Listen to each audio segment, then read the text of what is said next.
কাশ্মীর ইস্যুতে থামল ভারত পাকিস্তানের সংঘাত, চলছে ৮৭ ঘন্টা যুদ্ধের ক্ষয়ক্ষতির হিসাব। ভারত পাকিস্তান সংঘাতে সবচেয়ে বেশি লাভবান হয়েছে চীন, কৌশলগত ধাক্কা লাগলো যুক্তরাষ্ট্রের। ৮৭ ঘন্টার পাক ভারত যুদ্ধে ১০ লাখ কোটি টাকার ক্ষয়ক্ষতি, যার ৮৫ ভাগই ভারতের। গাজায় ১৯ মাসের সহিংসতায় ৬২,০০০ প্রাণহানি, এখনো নিখোঁজ ১০,০০০-এরও বেশি মানুষ। হামাসের জিম্মি থেকে মুক্তি পেয়ে ইসরায়েলে গিয়ে ধর্ষণের শিকার তরুণী, নেট দুনিয়ায় হইচই। কাশ্মীর ইস্যুতে ভারত পাকিস্তান সংঘাতে বিজয়ী কে প্রশ্নে চলছে বিশ্লেষণ, দুই পক্ষেরই বিজয় দাবি। ট্রাম্পের কৌশলেই থেমে গেল ভারত পাকিস্তানের বড় যুদ্ধের সম্ভাবনা, গুরুত্ব পেয়েছে অস্ত্র বাণিজ্য। দিনক্ষণ ঠিক করে কোনো মধ্যস্থতা ছাড়াই ইউক্রেনের সঙ্গে সংলাপ করতে চান পুতিন, চাল হিসেবে দেখছেন পশ্চিমারা।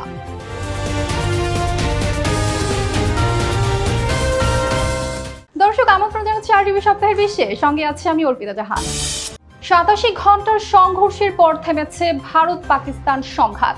যুদ্ধবিরতিতে সম্মত হচ্ছে উপমহাদেশের দুই পরমাণু শক্তিধর প্রতিবেশী ভারত ও পাকিস্তান। দুই দেশই বলছে শান্তির পথে প্রথমে তারা এগিয়ে এসেছে। ভারতের দাবি, পাকিস্তানের সামরিক নেতৃত্বই প্রথম যোগাযোগ করে। আবার পশ্চিমা কূটনৈতিক মহল বলছে যুক্তরাষ্ট্রের চাপেই এই সংঘাত থেমেছে। কে প্রথম থামতে চেয়েছে সেটা নিয়েও চলছে রাজনৈতিক বিতর্ক। তবে যা নিশ্চিত, কাশ্মীর হামলা থেকে শুরু হওয়া রক্তক্ষয়ী উত্তেজনা আপাতত পেয়েছে বিরতির আশ্বাস। বিস্তারিত থাকছে প্রতিবেদনে। ভারতের দাবি, যুদ্ধবিরতির আগেই পাকিস্তানের এক শীর্ষ সামরিক কর্মকর্তা তাদের সঙ্গে করেন যোগাযোগ। এরপর বিকেল ৩টা৩৫ দুই দেশের সামরিক শীর্ষ কর্মকর্তাদের মধ্যে হয় সরাসরি আলোচনা। ঠিক বিকেল ৫টা থেকেই কার্যকর হয় যুদ্ধবিরতি। ভারতের পররাষ্ট্র সচিব বিক্রম মিস্ত্রি বলেন, এই সিদ্ধান্তে আসার পেছনে সবচেয়ে বড় ভূমিকা রেখেছে পাকিস্তান। তারাই আগে থামাতে চেয়েছে যুদ্ধ। তবে এ নিয়ে পাকিস্তানের ব্যাখ্যা একেবারেই ভিন্ন। ব্রিটিশ সংবাদ মাধ্যম বিবিসির এক প্রতিবেদনে বলা হয়, প্রথম ইঙ্গিতটি এসেছিল যুক্তরাষ্ট্রের প্রেসিডেন্ট ডোনাল্ড ট্রাম্পের কাছ থেকে। তিনি সামাজিক যোগাযোগ মাধ্যম ট্রুথ সোশ্যালে পোস্টে জানান, তাদের মধ্যস্থতাতেই যুদ্ধবিরতিতে রাজি হয়েছে দুই দেশ। এরপর পাকিস্তানি সংবাদ মাধ্যম জিও টিভিকে দেয়া সাক্ষাৎকারে পররাষ্ট্রমন্ত্রী ইসাক দারও নিশ্চিত করেন তারা শান্তির পথে আসতে রাজি হয়েছেন। তার ভাষ্য অনুযায়ী ৩ ডজনেরও বেশি দেশ জড়িত ছিল এই কূটনৈতিক প্রক্রিয়ায়। এর মধ্যে তুরস্ক, সৌদি আরব ও মার্কিন পররাষ্ট্রমন্ত্রী মার্কো রুবিওর ভূমিকা ছিল গুরুত্বপূর্ণ। এমনকি যুক্তরাজ্যের পররাষ্ট্রমন্ত্রী ডেভিড ল্যামিও সক্রিয়ভাবে যুক্ত ছিলেন এই শান্তি আলোচনায়। যুদ্ধবিরতির খবর প্রকাশের পর তিনি তার সোশ্যাল মিডিয়া পোস্টে উভয় দেশকে স্বাগত জানিয়ে এটি বজায় রাখার অনুরোধ করেন। সবার স্বার্থে উত্তেজনা কমানো জরুরি বলেও আখ্যা দেন তিনি। বিবিসির প্রতিবেদনে বলা হয়, পাকিস্তান যুদ্ধবিরতির ঘোষণা দেওয়ার পরপরই ভারতের তরফ থেকেও আসে একই ঘোষণা। বিক্রম মিস্ত্রি জানিয়ে দেন, স্থল, আকাশ ও সমুদ্র ৩ ফ্রন্টেই সব সামরিক অভিযান বন্ধ করার সিদ্ধান্ত নেওয়া হয়েছে। সম্প্রতি ভারত ও পাকিস্তানের মধ্যে ঘটে যাওয়া সীমান্ত সংঘাতে প্রাণহানি, বিমান ধ্বংস ও যুদ্ধবিরতির উত্তেজনা পেরিয়ে এখন আন্তর্জাতিক মহলের নজরে চীন। বিশ্লেষকরা বলছেন, এই সংঘাতে সরাসরি না জড়িয়েও সবচেয়ে বেশি কৌশলগত লাভ তুলেছে চীন। পাকিস্তানের দীর্ঘদিনের মিত্র হিসেবে তাদের প্রযুক্তি এই যুদ্ধে ব্যবহৃত হয়েছে। আর ভারতের বিরুদ্ধে সংঘর্ষে চীনা অস্ত্রের সাফল্য তাদের কাছে এখন এক বিরল সামরিক পরীক্ষাগার, যেখানে ভারতকে যুক্তরাষ্ট্র দেখছে গুরুত্বপূর্ণ কৌশলগত সঙ্গী হিসেবে। সেখানে চীনের এই নীরব লাভ পরাশক্তিগুলোর ভারসাম্যে তৈরি করছে নতুন উদ্বেগ। বিস্তারিত থাকছে প্রতিবেদনে। সম্প্রতি ভারত পাকিস্তানের মধ্যে ঘটে যায় ভয়ঙ্কর যুদ্ধ, আর সেই সংঘাত থেকে নাকি সবচেয়ে বেশি লাভবান হয়েছে চীন। আর সেটাই যুক্তরাষ্ট্রের মতো পরাশক্তির জন্য বাড়াচ্ছে উদ্বেগ। কারণ চীন পাকিস্তানের ঐতিহাসিক মিত্র এবং যুক্তরাষ্ট্রও পাকিস্তানের ঐতিহাসিক সামরিক সহযোগী। একই সঙ্গে চীন ভারতকে তার নিরাপত্তার জন্য দেখে হুমকি হিসেবে, কিন্তু সাম্প্রতিক সময়ে দক্ষিণ এশিয়ায় যুক্তরাষ্ট্র ভারতকে দেখছে কৌশলগত মিত্র হিসেবে। তাই কে কোন পক্ষ নিলে ক্ষতি কম হবে সেটা বোঝার আগেই হয়েই চলেছে ক্ষতি। কাশ্মীরের পেহেলগামে হামলার পর পরিস্থিতি দ্রুতই জটিল হয়ে উঠেছিল। ভারত হামলার জন্য পাকিস্তানকে দায়ী করে, কিন্তু পাকিস্তান তা অস্বীকার করে। তবে উত্তেজনার শেষটা রক্তপাতে গিয়েই ঠেকে। ভারতের পাল্টা হামলা, যুদ্ধবিমান ধ্বংস, প্রাণহানি। পাকিস্তানের দাবি অনুযায়ী তারা ভূপাতিত করে ভারতের 5টি যুদ্ধবিমান, যদিও ভারত এখনও আনুষ্ঠানিকভাবে তা স্বীকার করেনি। এই লড়াইয়ের আকাশে যখন জ্বলে উঠেছিল আগুনের ফুলঝুরি, চীন সেখানে ছিল নীরব পর্যবেক্ষক। কিন্তু তারা শুধু দেখেই থেমে থাকেননি। পাকিস্তানে ব্যবহার করা চীনের তৈরি জে-10 যুদ্ধবিমান অন্তত 2টি ভারতীয় বিমান গুড়িয়ে দিয়েছে। তাদের একটি ছিল ভারতীয়দের গর্ব ফ্রান্সের রাফাল। এই মুহূর্তে চীনের কাছে তা অমূল্য তথ্য, কারণ তারা এখন বাস্তব সংখ্যাতে তাদের অস্ত্রের কার্যকারিতা পরখ করার পেয়েছে বিরল সুযোগ। নিরাপত্তা বিষয়ক বিশ্লেষক ও কূটনীতিকদের মতে চীন এখন শুধু সীমান্ত নয়, মহাকাশ থেকেও নজর রাখছে ভারতের প্রতিটি পদক্ষেপে। হিমালয়ের পাদদেশে ৩,৮০০ কিলোমিটার দীর্ঘ সীমান্তে দীর্ঘদিনের প্রতিদ্বন্দ্বিতা তো আছেই, সেই সঙ্গে আছে মহাসাগর ও আকাশপথে আধিপত্য বিস্তারের প্রতিযোগিতা। যুদ্ধ মানেই শুধু গোলাগুলি নয়, আকাশের যুদ্ধ বিমান উড়লেও তার শব্দ সবচেয়ে বেশি প্রতিধ্বনিত হয় অর্থনীতির মাটিতে। সম্প্রতি ভারত ও পাকিস্তানের মধ্যে ঘটে যাওয়া ৮৭ ঘন্টার সংঘর্ষ শুধু সীমান্তেই নয়, কাঁপিয়ে দিয়েছে শেয়ার বাজার, বিনিয়োগ, বাণিজ্য ও খেলাধুলার মঞ্চ।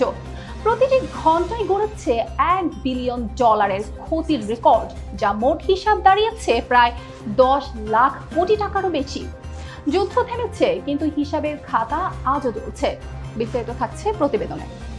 এক নজির হয়ে রইল ভারত পাকিস্তানের সাম্প্রতিক ৮৭ ঘন্টার সংঘর্ষ, যে যুদ্ধের ভয়াবহতায় প্রতি ঘন্টায় চুকাতে হয়েছে $1 বিলিয়ন ক্ষতি। 11 মে রোববার এমনই এক প্রতিবেদন প্রকাশ করেছে দ্য news.com.pk। 7 মে রাত 1:05 ভারতীয় বিমান বাহিনী রাফাল যুদ্ধ বিমান দিয়ে পাকিস্তানের বিপক্ষে শুরু করে অপারেশন সিঁদুর নামের একটি সামরিক অভিযান, যেখানে ব্যবহৃত হয় ভারত ও ইসরায়েলের যৌথভাবে তৈরি ড্রোন ও অন্যান্য আকাশযান। মাত্র 23 মিনিটের এই অভিযানে নিশানা করা হয় 9টি বেসামরিক স্থাপনা। ক্রুজ মিসাইল ও গ্লাইড বোমায় হামলা চালিয়ে ভারতের লক্ষ্য ছিল শুধু শত্রু ধ্বংস নয়, পাকিস্তানের আকাশ প্রতিরক্ষা ব্যবস্থা কতটা প্রস্তুত সেটাও যাচাই করা। জবাবে পাকিস্তানও থেমে থাকেনি।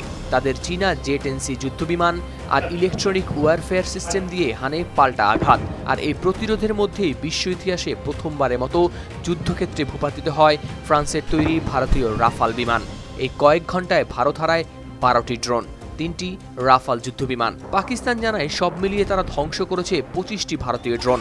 স্থগিত হয় ভারতের জনপ্রিয় ক্রিকেট লিগ IPL, যেখানে সম্প্রচার, টিকিট বিক্রি ও বিজ্ঞাপন থেকে ক্ষতি প্রায় $5 কোটি। এছাড়া শেয়ার বাজার থেকে উধাও হয়ে যায় $82 বিলিয়ন। আকাশসীমা বন্ধে থেমে যায় $80 লাখ বাণিজ্যিক ফ্লাইট। সামরিক খাতে খরচ হয় প্রায় $100 মিলিয়ন। ক্ষেপণাস্ত্র ও যুদ্ধবিমান ধ্বংসে হয় আরও $400 মিলিয়ন ক্ষতি। সব মিলিয়ে ভারতের ক্ষতির অঙ্ক দাঁড়ায় প্রায় $3,800 কোটি। পাকিস্তানও পিছিয়ে নেই। তাদের শেয়ার বাজারে 4.1% পতনে উধাও হয় মোট $250 কোটি মূলধন। ক্রিকেট লিগ PSL বন্ধে ক্ষতি হয় প্রায় $1 কোটি। বাণিজ্যিক বিমান বন্ধে প্রায় $2 কোটি পাশাপাশি প্রতিদিনের সামরিক ব্যয় ছিল প্রায় $2.50 লাখ। আর ড্রোন ও মিসাইল খাতে খরচ আরও $30 কোটি। সেক্ষেত্রে পাকিস্তানের সামগ্রিক ক্ষতি পৌঁছায় $400 কোটি। গাজার আকাশে এখন উঠছে ধোঁয়া, শিশুর হাসির জায়গায় শোনা যাচ্ছে কেবল বোমার শব্দ। 19 মাস ধরে চলা সহিংসতায় একটানা ধসে পড়েছে ঘর, পরিবার ও ভবিষ্যৎ।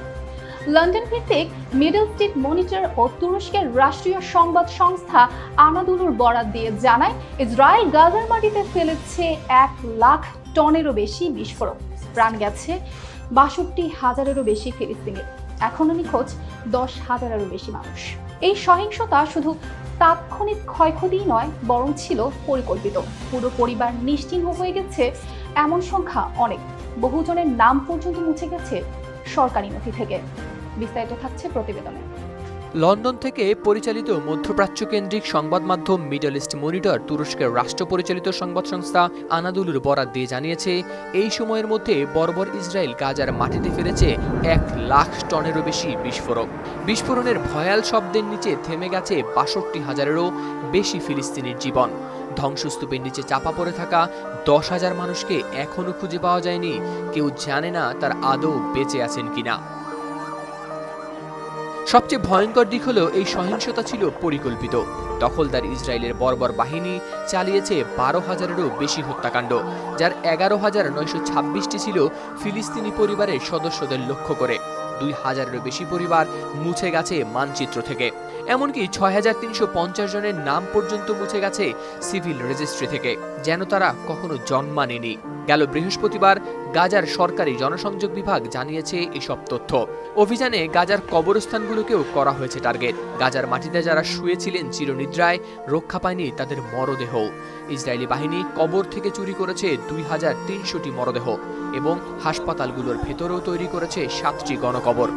এ পর্যন্ত 529টি মরদেহ উদ্ধার করা সম্ভব হয়েছে। স্বাস্থ্য খাতের ভয়াবহতা তুলে ধরে গাজার জনসংযোগ বিভাগ জানিয়েছে, জোরপূর্বক বাস্তুচ্যুতি এবং হামলার কারণে গাজার স্বাস্থ্য পরিকাঠামো প্রায় ধ্বংস। খাদ্য, পানি ও চিকিৎসা সংকটে আক্রান্ত হয়েছেন 21 লাখেরও বেশি মানুষ। এর মধ্যে 71,338 জন ভুগছেন হেপাটাইটিসে। জিম্মি দশা থেকে মুক্তি মানেই স্বস্তি, নিরাপত্তা আর ঘরে ফেরার উষ্ণতা। সাধারণত এমনটাই প্রত্যাশিত, কিন্তু কখনো কখনো বাস্তবতা তার চেয়েও ভয়ঙ্কর হতে পারে। হামাসের জিম্মি দশা থেকে মুক্তি পেয়ে ইসরায়েলে গিয়ে ধর্ষণের শিকার হয়েছেন 22 বছরের ইসরায়েলি তরুণী মিয়াশেম। জিম্মি থেকে মুক্তি পেয়ে নিজ শহরে নিরাপদ থাকতে পারেননি। যেখানে তার সবচেয়ে সুরক্ষিত থাকার কথা ছিল, সেখানেই তিনি হয়েছেন সবচেয়ে বড় সহিংসতার শিকার। এখন শুধু গাজায় কাটানো দিন নয়, বরং তেল আবিবে ঘটে যাওয়া আরেক ঘটনা তাকে তাড়া করছে প্রতিদিন। বিস্তারিত থাকছে প্রতিবেদনে। যেখানে ছিল তার সবচেয়ে বেশি নিরাপদে থাকার কথা, সেখানেই হলেন সবচেয়ে বড় ভয়াবহতার শিকার। জিম্মি দশা থেকে ফিরে আসা এই তরুণীর জীবনে শুরু হলো আরও এক দুঃস্বপ্নের অধ্যায়, তার নিজ দেশে, নিজ ঘরেই। মিয়াশেম 22 বছরের এই ইসরায়েলি তরুণী 2023 সালে 7 অক্টোবর হামাসের হাতে বন্দী হওয়ার আগ মুহূর্তে তিনি ছিলেন নোভা মিউজিক ফেস্টিভ্যালে। সেদিন তার হাতে গুলি লাগে, আর সেই দিনই শুরু হয় তার দুঃস্বপ্নের যাত্রা। 55 দিন পর যখন গাজা থেকে মুক্তি পান, তখনও শরীরে ছিল ক্ষত, কিন্তু আস্তে আস্তে সেই ক্ষত আরও গভীর হতে চলেছিল।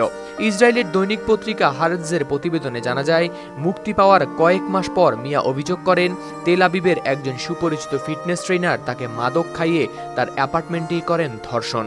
বিষয়টি তিনি পুলিশের কাছে জানান। অভিযোগের ভিত্তিতে মার্চের শেষ দিকে ওই ট্রেনারকে গ্রেপ্তার করে পুলিশ, এবং তদন্তে বেরিয়ে আসে আরও গা শিউরে ওঠার মতো তথ্য। গেল কয়েক সপ্তাহ ধরে সামাজিক যোগাযোগ মাধ্যমে হামাসের জিম্মি দশা থেকে মুক্তি পাওয়া এক তরুণীর যৌন নিপীড়নের শিকার হওয়া নিয়ে নানা কথা চলছিল। অবশেষে সামনে এসে এ নিয়ে খোলাখুলি কথা বলার সিদ্ধান্ত নেন মিয়া। আবারও ভারত পাকিস্তান প্রসঙ্গ। ভারত পাকিস্তানের গোলাগুলি থামলেও থামেনি কথার লড়াই।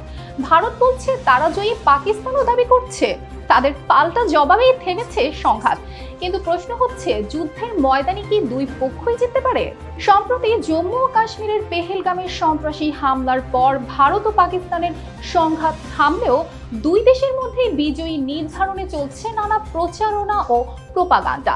একদিকে ভারতের মিডিয়া বলছে পাকিস্তান আত্মসমর্পণ করেছে, অন্যদিকে পাকিস্তানে দেখা গেছে বিজয়ের উৎসব। কিন্তু আন্তর্জাতিক বিশ্লেষকরা বলছেন এই যুদ্ধের মূল প্রশ্নটাই যেন হারিয়ে যাচ্ছে।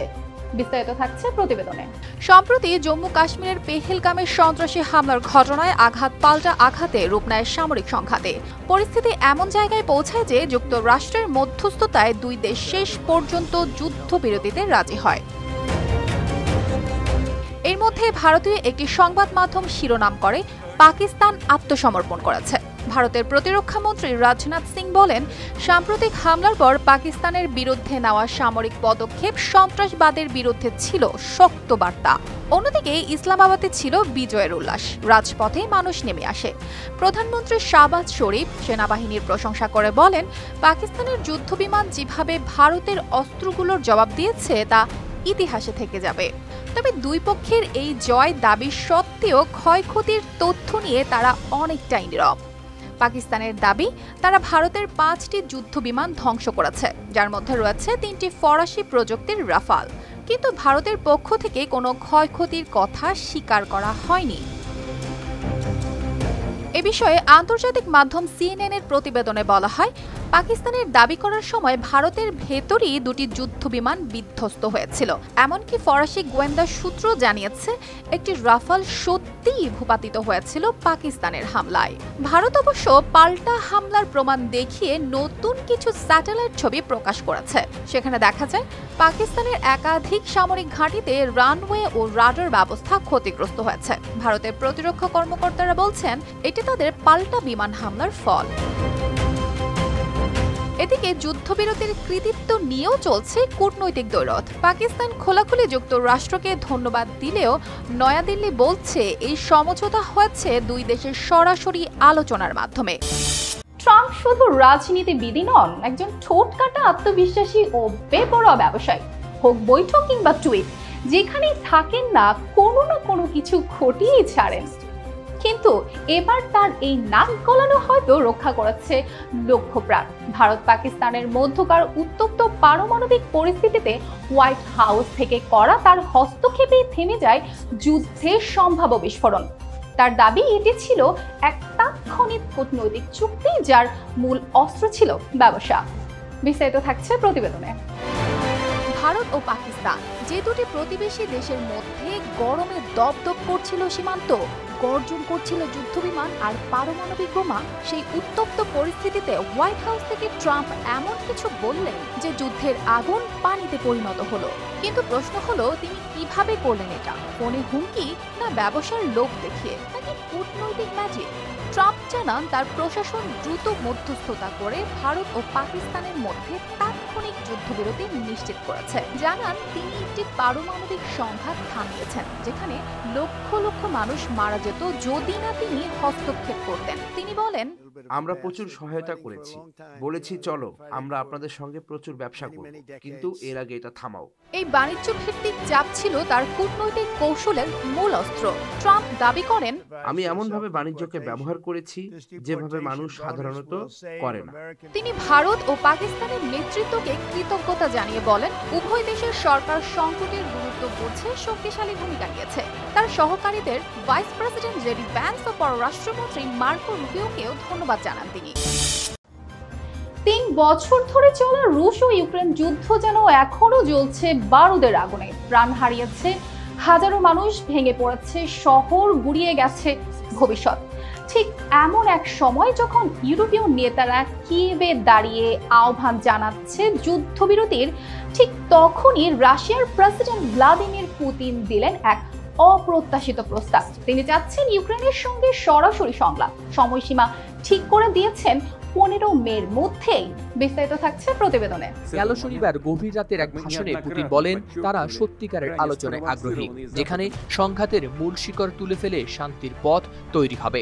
তিনি ইঙ্গিত দিয়েছেন আলোচনা হতে পারে তুরস্কের ইস্তাম্বুলে, যেখানে যুদ্ধ শুরুর প্রথম দিকেই হয়েছিল বেশ কিছু বৈঠক। এদিকে এই প্রস্তাব এলো ঠিক তখনই যখন ইউরোপীয় নেতারা একযোগে কিয়েভে এসে রাশিয়াকে 30 দিনের শর্তহীন যুদ্ধবিরতির আহ্বান জানান। ফ্রান্স, জার্মানি, যুক্তরাজ্য ও পোল্যান্ডের নেতারা ইউক্রেনের প্রেসিডেন্ট জেলেনস্কির পাশে দাঁড়িয়ে সতর্ক করেন রাশিয়াকে, যদি এই আহ্বান না মানা হয় তবে আসতে পারে বড় ধরনের নিষেধাজ্ঞা। এ প্রেক্ষাপটেই পুতিনের কথাগুলো আরো আলোচিত। তিনি বলেন কিয়েভ সরকার যেন 2022 সালের আলোচনার টেবিল আবারও খোলেন এবং এবার যেন তা হয় কোনো শর্ত ছাড়াই। তবে ইউরোপীয় যুদ্ধবিরতির প্রস্তাবে পুতিন স্পষ্ট করে কিছুই বলেননি, করেছেন নীরবতা পালন। পুতিন দাবি করেন ইউক্রেন আগে 3টি যুদ্ধবিরতির প্রস্তাবে সাড়া দেয়নি। স্টার যুদ্ধবিরতি, জ্বালানির উপর হামলা স্থগিত ও মার্চ মাসের যুদ্ধবিরতির প্রস্তাব। তবে ইউক্রেন পাল্টা অভিযোগ করে বলেছে এই সময়েও রাশিয়া চালিয়ে গেছে আক্রমণ। পুতিন বলেন যুদ্ধ নয়, বরং শান্তির প্রথম ধাপ হতে পারে এই সরাসরি সংলাপ। তিনি আবারও বলেন ইস্তাম্বুলে নতুন আলোচনার সম্ভাবনা তিনি উড়িয়ে দিচ্ছেন না।